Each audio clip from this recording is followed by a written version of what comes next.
Son muy comunes las leyendas urbanas que nos alertan de ayudar al prójimo y mucho más, cuando se trata de alguien desvalido como un niño o un anciano que parece salir de ninguna parte y nos guían a algún lugar oscuro. Aún hasta el día de hoy es habitual escuchar que a una amiga de un amigo la violaron por ayudar a un niño perdido que acabó llevándola a un callejón, o una mujer pidiendo socorro que acabó robando a la persona que la auxiliaba. Es aconsejable ayudar a alguien que necesita nuestra ayuda.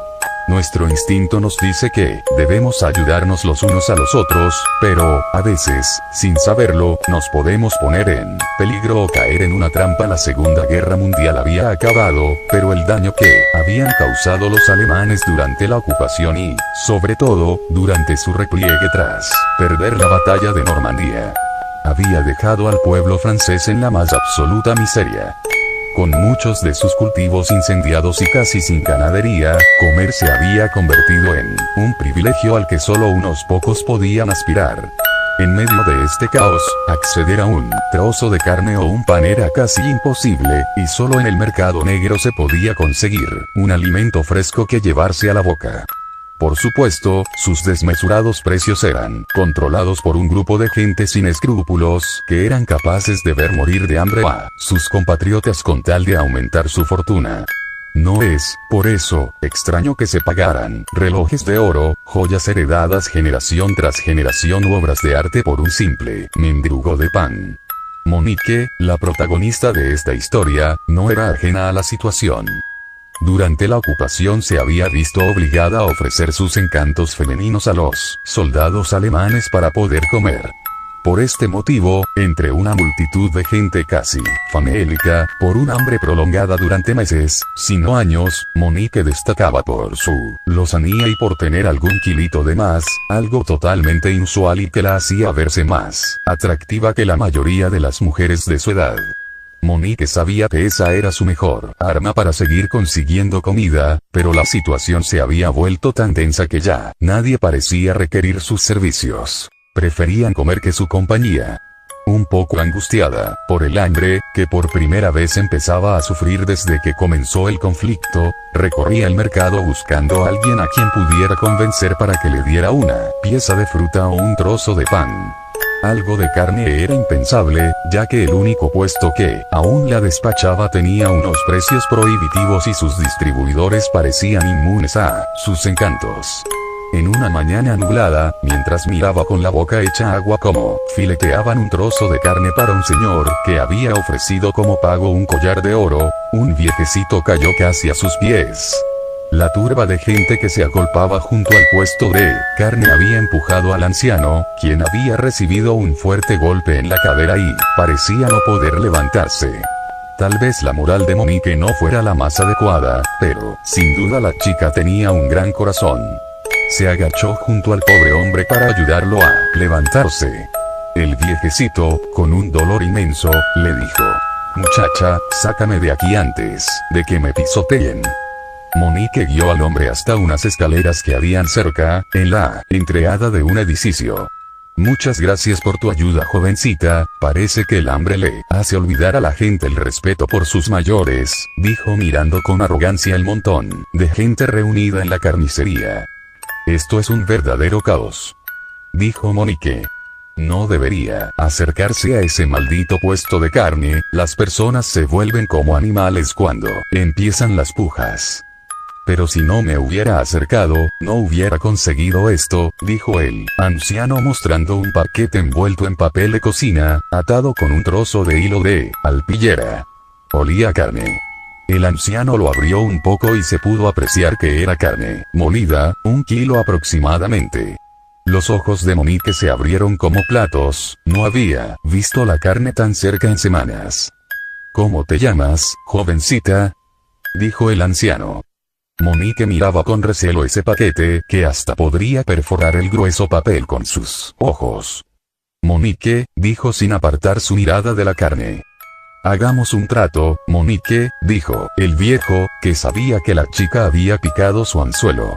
«Si me ayudas a llevar este trozo de carne a mis hijos que viven cerca de aquí, te prometo un filete para ti sola». Al fin y al cabo, un favor se paga con otro, y yo casi no puedo caminar con el dolor que tengo en la cadera. Monique, que no podía salir de su asombro por tan gentil oferta, solo pudo asentir con la cabeza mientras miraba al anciano. Este le extendió el paquete y le pidió que esperara un momento mientras escribía en un papel que metió dentro de un sobre. Ya de paso aprovecho para que le entregues esta carta a mi hijo Matías, dijo el viejo, quitándole importancia. Si no, no se va a creer que te he prometido un trozo de carne por el encargo, dijo el anciano con una sonrisa, enseñando los dientes amarillos. Tras despedirse del señor, que aún se sujetaba la cadera con la mano en un claro síntoma de dolor, Monique se dirigió hacia la dirección indicada. Quedaba al otro lado de la plaza, cruzando el mercado, pero algo la perturbó cuando había avanzado solo unos metros. Uno de los vendedores en el puesto de carne parecía esbozarle una sonrisa, pero no una de esas que le regalaban los hombres para ganarse sus favores. Había algo perverso en ella. Bajó la cabeza un poco asustada y, como si su instinto femenino le avisara, sintió que algo raro estaba pasando. Se giró para mirar al anciano, pero allí ya no había nadie. ¿Cómo podía haberse ido tan rápido con ese dolor punzante de cadera? Continuó su camino hacia la dirección marcada, pero había algo en su interior que le decía que tuviera cuidado. Es típico del ser humano que su sexto sentido, o más bien llamado, conciencia, le diga a su ser que algo raro estaba pasando. Pero como ya habíamos dicho, Monique era una chica honesta que se veía incapaz de robarle a un anciano y, a pesar de su miedo, prosiguió con su encargo. Algo la detuvo una vez que llegó al lugar marcado. La dirección exacta estaba en un oscuro y recóndito callejón que quedaba oculto de la mirada indiscreta de todo el que paseara por la calle principal. Ligeramente asustada por la idea de que el viejo hubiese ideado un plan para violarla, decidió que lo mejor era no arriesgarse, así que ofreció una moneda de pequeño valor a un muchacho de la calle para que terminara el encargo. Ella se ubicó al principio del callejón mientras observaba cómo el chiquillo llamaba a una sucia puerta de madera en la que se abrió una mirilla, por la cual un hombre se asomó para ver quién había llamado y comprobar que no hubiera nadie más con él. «¿Es usted Matías?», dijo el chico. «Su padre le envía esta carta y este paquete». El hombre no lo hizo esperar, abrió la puerta con la intención de recibir el paquete. Pero, para sorpresa de Monique, que observaba todo desde la distancia, no agarró el paquete de carne, sino que sujetó fuertemente la muñeca del muchacho y de un tirón lo metió dentro de la casa cerrando la puerta con fuerza. Se comenzaron a escuchar gritos que fueron acallados en pocos segundos. El bullicio ensordecedor de la plaza había silenciado al pequeño. Pero Monique había sido testigo de todo, así que, gritando, se dirigió a un par de militares, que sabía que siempre vigilaban que todo estuviera en orden cuando el mercado se abría. «Por favor, ayuda, acaban de secuestrar a un niño», dijo Monique mientras tiraba del brazo de uno de los soldados guiándolo hacia el lugar. En segundos, sorprendentemente, los militares se encontraban golpeando la puerta del lugar en el que había desaparecido el niño. Un fuerte alboroto se escuchó en el interior del edificio, un par de hombres vociferaban y golpeaban la puerta desde el interior. Parecía que estaban colocando muebles y otros objetos pesados para evitar que se abriera la puerta con las patadas de los soldados. De repente, el ruido cesó y, segundos después, por una de las ventanas que había en el tejado, apareció un hombre que velozmente saltó al edificio cercano y desapareció de la vista de Monique, quien, gritando, avisaba a los militares que estaban escapando por arriba. Un segundo hombre salió y los soldados, advertidos por Monique, le dispararon. Uno de los disparos, desde hacia atrás, le acertó en pleno corazón y cayó rodando por el tejado hasta el vacío, golpeando el suelo con un golpe atronador a unos metros de Monique. Tras un par de minutos, los militares se cercioraron de que nadie más saliera por la ventana y regresaron a la puerta, que empezaron a golpear con más insistencia hasta que consiguieron abrirla lo suficiente como para apartar los muebles con los que los delincuentes habían formado una barricada temporal que impedía acceder al edificio. Cuando consiguieron entrar, se quedaron estupefactos. Uno de ellos tuvo que salir inmediatamente, mientras vomitaba. Su estómago no pudo soportar el ver tan macabro espectáculo. De un gancho, colgaba el niño boca abajo con la garganta degollada. Un cubo abajo de la cabeza del niño recogía toda la sangre que goteaba de él.